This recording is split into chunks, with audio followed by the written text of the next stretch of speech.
കണ്ണൂർ പേരാവൂർ മുരിങ്ങോടിയിൽ കാൽനട യാത്രക്കാരനെയും പശുവിനെയും കാർ ഇടിച്ചു തെറിപ്പിച്ചു. അപകടത്തിന്റെ നടുക്കുന്ന ദൃശ്യങ്ങൾ പുറത്തുവന്നു.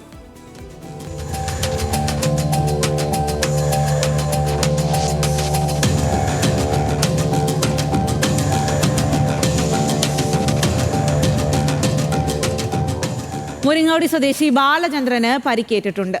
നിഖിലാണ് കൂടുതൽ വിവരങ്ങളുമായി ചേരുന്നത്. നിഖിൽ, ഒരു പാവം മനുഷ്യൻ പശുവിനെയും തെളിച്ചുകൊണ്ട് റോഡിലൂടെ നടക്കുകയായിരുന്നു. അവിടേക്കാണ് കാറ് വന്ന് ഇങ്ങനെ ഇടിച്ചത് എന്നുള്ളതാണ്. ഇപ്പോൾ ഈ ബാലചന്ദ്രന്റെ ആരോഗ്യനില എങ്ങനെയാണ്? ഇതിനെതിരെ ഏതെങ്കിലും തരത്തിൽ നടപടി സ്വീകരിച്ചിട്ടുണ്ടോ?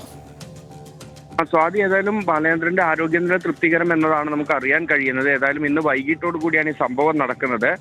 സ്വാതി പറഞ്ഞതുപോലെ റോഡരികിലൂടെ പശുവിനെയും തെളിച്ച് നടന്നു പോവുകയായിരുന്നു. ആ സമയത്താണ് പിറകിൽ നിന്ന് അമിത വേഗതയിൽ ഒരു കാറ് വരുന്നതും പശുവിനെയും ഒപ്പം തന്നെ ബാലചന്ദ്രനെയും ഇടിക്കുന്നതും. കാറ് നിയന്ത്രണം വിട്ടെത്തിയതാണോ അതോ അമിത വേഗതയായിരുന്നു എന്ന കാര്യത്തിൽ നമുക്കിപ്പോൾ ഒരു വ്യക്തത പറയാനാവില്ല. ഏതായാലും നിയമ നടപടികൾ ഉൾപ്പെടെയുള്ള കാര്യങ്ങളിൽ ഇപ്പോൾ നമുക്കൊരു വിവരവും ലഭിച്ചിട്ടില്ല.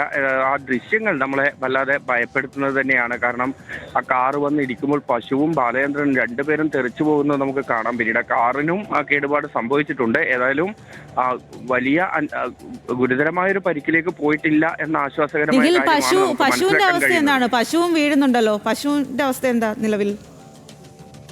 പശുവിന്റെയും അവസ്ഥ ഇതുപോലെ തന്നെ. കാരണം നമുക്ക് ഊഹിക്കാവുന്നതേ ഉള്ളൂ. ഇത്രയും വേഗതയിലൊരു വാഹനം വന്ന് ഇടിക്കുന്നു. ആ വാഹനം വന്ന് ഇടിച്ചത് തെറിച്ചു പോകുന്നതാണ് നമ്മൾ കാണുന്നത്. നിലവിൽ അതിന് ജീവൻ നഷ്ടമാകുന്ന സാഹചര്യം ഉണ്ടായിട്ടില്ല. മറ്റു കാര്യങ്ങൾ എങ്ങനെയാണ് എന്നുള്ളതിനെ കുറിച്ച് നമുക്കിപ്പോൾ, പശുവിന്റെ ആരോഗ്യനില എങ്ങനെയാണ് എന്നതിനെ കുറിച്ച് നമുക്കിപ്പോൾ മനസ്സിലാക്കാൻ സാധിച്ചിട്ടില്ല. ശരി നിഖിൽ.